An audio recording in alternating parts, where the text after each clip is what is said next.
அகிலம் நியூஸ் நேயர்களுக்கு வணக்கம். இன்றைய மதிய நேர பிரதான செய்திகள். முதலில் தலைப்புச் செய்திகள். அனுரவின் இந்திய விஜயம் குறித்து வெளியான தகவல். தென்னிலங்கையில் தமிழர் படும் அவலம் அம்பலப்படுத்திய தமிழ் அமைச்சர். அனுர கட்சிக்குள் ஏற்படவுள்ள பாரிய மாற்றம், பதவி விலகும் முக்கிய நபர். மின்சார கட்டண திருத்தம் தொடர்பில் வெளியான தகவல். அனுர அரசின் தீர்மானத்தால் புதிய எம்பிக்களுக்கு பேரிடி. பரீட்சைகள் திணைக்களம் வெளியிட்ட முக்கிய அறிவிப்பு. வளிமண்டலவியல் திணைக்களம் விடுத்துள்ள சிவப்பு எச்சரிக்கை.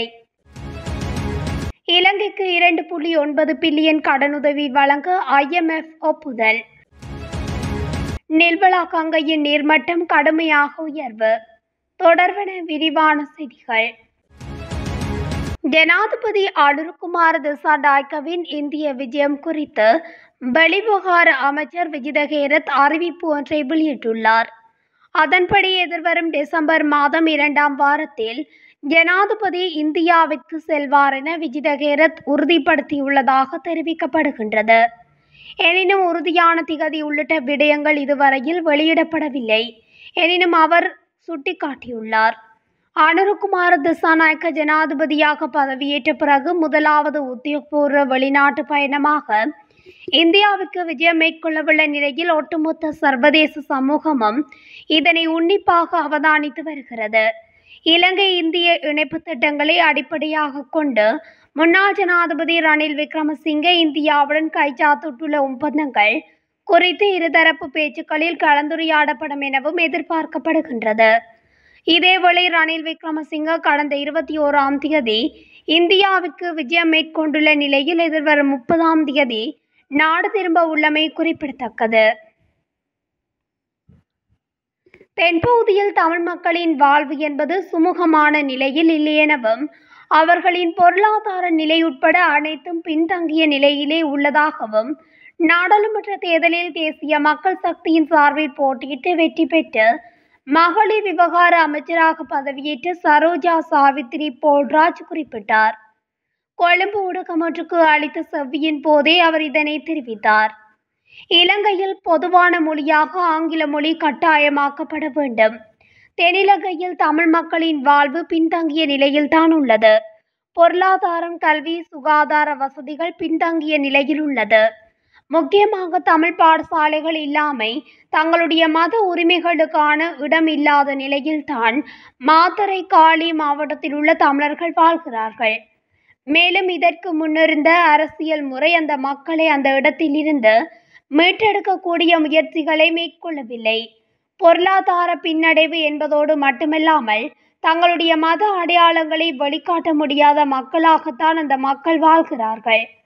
இந்த அரசியல் மாற்றத்தோடு மக்கள் தாமாகவே வாழக்கூடிய சூழல் அமையும் என்ற நம்பிக்கை எங்களை ஒரு பிரதிநிதியாக வரும் வாய்ப்பை தேசிய மக்கள் சக்தி வழங்கியுள்ள சூழலில் அம்மக்களுக்குள்ள தாக்கங்களை இதற்கு பிறகு கட்டியெழுப்ப வேண்டிய கடமை உள்ளது என குறிப்பிட்டார். மக்கள் விடுதலை முன்னணியின் செயலாளர் டெல்வின் சில்வா இதுவரை தான் வகித்து வந்த பதவி மற்றும் பொறுப்புகளில் இருந்து விடுபட தீர்மானித்துள்ளார். நீண்ட காலமாக கட்சிக்காக பணியாற்றிய நிலையில் மற்றும் ஒருவருக்கு வாய்ப்பு வழங்கும் நோக்கில் இந்த முடிவை அவர் எடுத்துள்ளதாக கட்சி தகவல்கள் தெரிவிக்கின்றன. அவருக்கு பதிலாக பரிந்துரைக்கப்பட்டுள்ள சிரேஷ்ட உறுப்பினர்களில் அமைச்சர் பிமல் ரட்நாயக்கவின் பெயர் முதலிடத்தில் உள்ளதாக தெரிவிக்கப்படுகிறது. கட்சிக்காக நீண்ட காலம் அர்ப்பணிப்புடன் செயலாற்றிய நிலையில் பாரியதொரு வெற்றியை பெற முடிந்துள்ளதாக டெல்வின் சில்வா தெரிவித்துள்ளார். இந்நிலையில் அந்த பதவிகளில் இருந்து விலகி ஓய்வெடுக்க தீர்மானித்துள்ளதாகவும் கட்சி தகவல் தெரிவிக்கின்றன. எனினும் அறுதி பெரும்பான்மை பலத்துடன் சமகால அரசாங்கம் ஆட்சியை கைப்பற்றியுள்ளது. இந்நிலையில் அனுபவம் வாய்ந்த ஒருவரான டெல்வின் சில்வாவின் ஆதரவு எப்போதும் கட்சிக்கு தேவை என சிரேஷ்ட உறுப்பினர்கள் தெரிவித்துள்ளனர். மக்கள் விடுதலை முன்னணி தேசிய மக்கள் சக்தி என்ற பெயரில் தேர்தலில் போட்டியிட்டு மகத்தான வெற்றியை பெற்றுள்ளமை குறிப்பிடத்தக்கது. இந்த வருடத்துக்குள் மின்சார கட்டண திருத்தம் இடம்பெற வாய்ப்பில்லை என இலங்கை பொது பயன்பாடுகள் ஆணைக்குழு தெரிவித்துள்ளது. புதிய கட்டண திருத்த பிரேரணையை சமர்ப்பிப்பதற்கான நீடிப்புக்காக இலங்கை மின்சார சபையிடமிருந்து தொடர்ச்சியாக கோரிக்கை விடுக்கப்பட்டமே இதற்கு காரணம் என்று ஆணைக்குழு தெரிவித்துள்ளது. இந்த நிலையில் புதிய பிரேரணையை தயாரிப்பதற்கு 2 வார கால அவகாசத்தை இலங்கை மின்சார சபை உத்தியோகபூர்வமாக கோரியுள்ளதாக பொது பயன்பாடுகள் ஆணைக்குழு மேலும் தெரிவித்துள்ளது. முன்னதாக இந்த புதிய முன்மொழிவு முதலில் நேற்று சமர்ப்பிக்கப்பட இருந்தது. எனினும் ஆரம்ப கட்டண திருத்த திட்டத்தில் முன்மொழியப்பட்ட குறைப்பு சதவீதங்கள் போதுமானதாக இல்லை என்று இலங்கை பொது பயன்பாடுகள் ஆணைக்குழு மின்சார சபைக்கு அறிவித்திருந்தது. இதனையடுத்து புதிய பிரேரணையை தயாரிப்பதற்கு நவம்பர் மாதம் 8ஆம் தேதி முதல் 2 வார கால அவகாசம் இலங்கை மின்சார சபைக்கு வழங்கப்பட்டுள்ளதாக இலங்கை பொது பயன்பாடுகள் ஆணைக்குழு தெரிவித்துள்ளது. எனினும் புதிய யோசனை தயாரிக்கப்பட்டாலும் அதனை நிறைவேற்ற மேலதிகமாக 2 வாரங்கள் அவகாசம் தேவை என இலங்கை மின்சார சபை உத்தியோகபூர்வமாக அறிவித்துள்ளது. எனவே இந்த சூழ்நிலையில் இந்த ஆண்டுக்குள் மின்சார கட்டண திருத்தம் சாத்தியமில்லை என்று இலங்கை பொது பயன்பாடுகள் ஆணைக்குழு குறிப்பிட்டுள்ளது.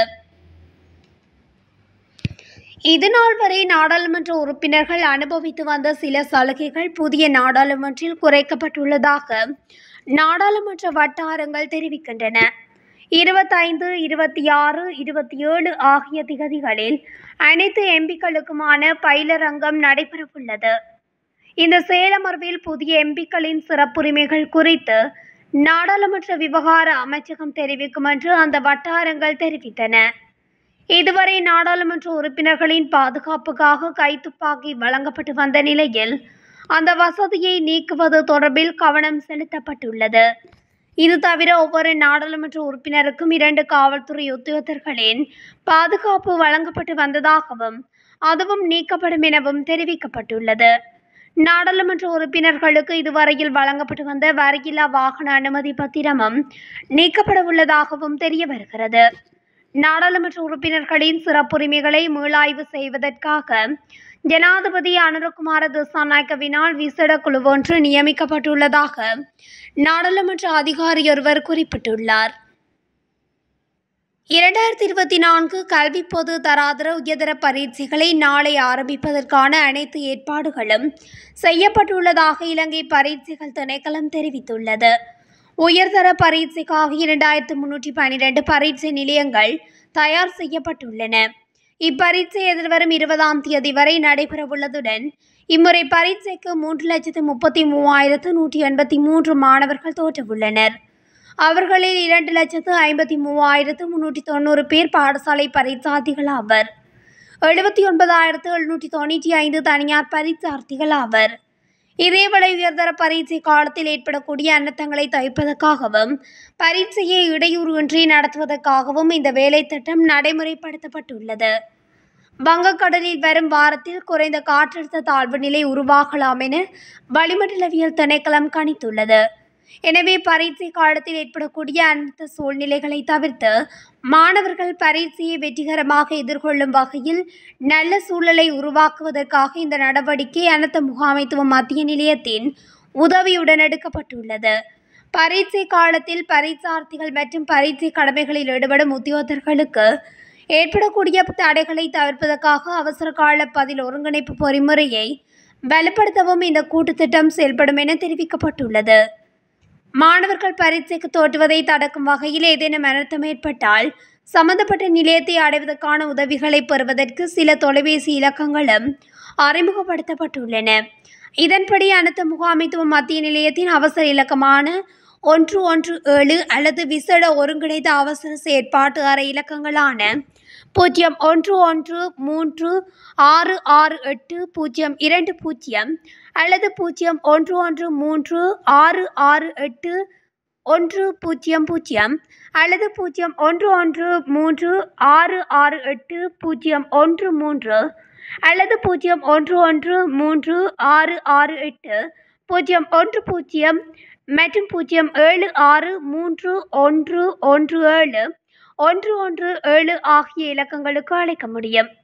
பரீட்சை திணைக்களத்தின் அவசர இலக்கமான 1911 என்ற தொலைபேசி இலக்கத்திற்கும் அது குறித்து அறிவிப்பதன் ஊடாக உடனடியாக நிலைமையை தவிர்ப்பதற்கு தேவையான ஒருங்கிணைப்பை மேற்கொள்ள முடியும் என அனர்த்த முகாமைத்துவ மத்திய நிலையம் தெரிவித்துள்ளது. நாட்டை சூழவுள்ள கடற்பரப்புகளுக்கு சிவப்பு வானிலை எச்சரிக்கை விடுக்கப்பட்டுள்ளது.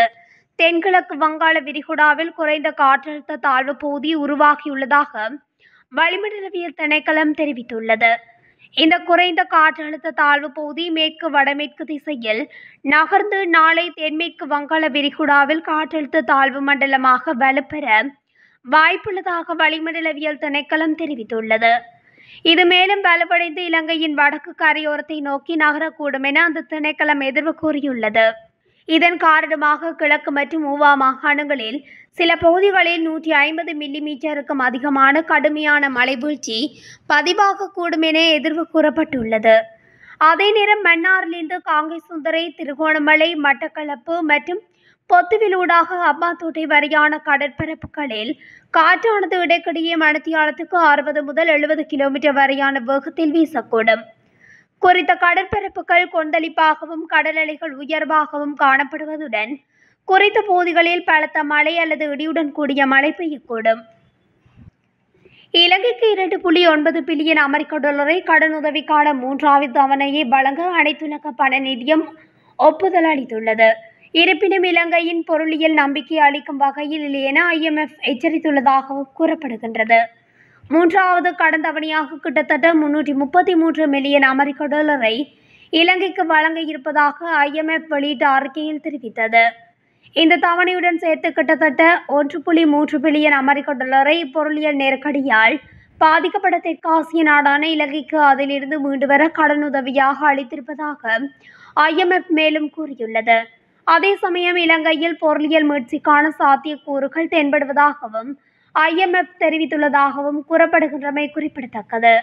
அதேவேளை இலங்கைக்கான நீடிக்கப்பட்ட கடன் வசதிக்கான விதிமுறைகளின் கீழ் 4வது மீளாய்வுக்கான சர்வதேச நாணய நிதியத்தின் ஊழியர் மட்ட இணக்கப்பாடு எட்டப்பட்டுள்ளது. அதன்படி விரிவாக்கப்பட்ட நிதி வசதியின் 4வது தவணைக்கு இன்று அனுமதி அளிக்கப்பட்டதாக சர்வதேச நாணய நிதியம் அறிவித்துள்ளது. தென்கிழக்கு வங்காள விரிகுடாவில் உருவாகியுள்ள குறைந்த காற்றழுத்த தாழ்வு மண்டலம் காரணமாக நாட்டின் பல பகுதிகளில் கடும் மழை பெய்து வருகின்றது. இதன் காரணமாக நில்வலகாங்கையின் நீர்மட்டம் கடுமையாக உயர்வடைந்துள்ளதாக நீர்ப்பாசன திணைக்களம் குறிப்பிட்டுள்ளது. வெள்ளப்பெருக்கு ஏற்படும் அளவுக்கு நில்வலகாங்கையின் நீர்மட்டம் உயர்வடைந்துள்ளதாக அந்த திணைக்களம் சுட்டிக்காட்டியுள்ளது. நில்வல ஆற்றின் நீர்மட்டம் தலககொட பிரதேசத்தில் சிறு வெள்ள மட்டத்தை கடந்துள்ளதாக நீர்ப்பாசன திணைக்களம் தெரிவித்துள்ளது. எவ்வாறாயினும் பானதுகம பிரதேசத்தில் ஏற்பட்டிருந்த சிறு வெள்ளம் தற்போது குறைந்து வருவதாகவும் நீர்ப்பாசன திணைக்களம் குறிப்பிட்டுள்ளது. வங்காள விரிகுடா கடற்பகுதியில் உருவாகியுள்ள குறைந்த காற்றழுத்த தாழ்வு மண்டலம் காரணமாக நாட்டின் பல பகுதிகளில் தொடர்ந்து மழை பெய்யக்கூடும் என வளிமண்டலவியல் திணைக்களம் சுட்டிக்காட்டியுள்ளது. இத்துடன் அகிலம் நியூஸின் இன்றைய மதிய நேர பிரதான செய்திகள் நிறைவடைகின்றன. தொடர்ச்சியாக செய்திகளை அறிந்து கொள்ள அகிலம் நியூஸ் ஊடகத்துடன் இணைந்திருங்கள். நன்றி, வணக்கம்.